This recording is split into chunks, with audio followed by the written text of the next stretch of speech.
Kiev a rapporté de nouvelles avancées sur le sol russe, alors que la pression militaire russe se maintient dans l'est de l'Ukraine. Le 6 août 2024, l'Ukraine a lancé une offensive audacieuse dans la région de Koursk, marquant une étape significative dans son engagement militaire. Cette opération est historique, représentant la plus grande offensive militaire étrangère sur le territoire russe depuis la Seconde Guerre mondiale. Les militaires ukrainiens, sous le commandement du général Oleksandr Syrski, revendiquent une avancée de 35 km, avec le contrôle de 1150 km² et de 82 localités, dont la ville de Souja, récemment libérée. Le président Volodymyr Zelensky a salué cette victoire, soulignant l'importance stratégique de cette localité, notamment par sa proximité avec la frontière.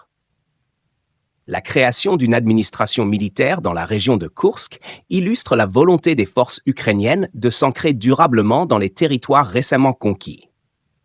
Cette administration, chargée des affaires courantes et de la logistique, témoigne d'une ambition visant à assurer la sécurité et le développement des zones libérées. Cependant, Moscou ne reste pas inactif. L'armée russe, prise au dépourvu par l'agilité des troupes ukrainiennes, annonce avoir mobilisé des renforts en réponse à cette offensive. Le ministre de la Défense, Andrei Belousov, a précisé que des forces et moyens supplémentaires étaient alloués dans la région de Belgorod, limitrophe de Koursk. Tandis que les combats se poursuivent à l'est, la situation est qualifiée de difficile par les autorités ukrainiennes. Dans la région de Donetsk, les forces ukrainiennes se heurtent à une résistance accrue des troupes russes, mieux équipées et plus nombreuses.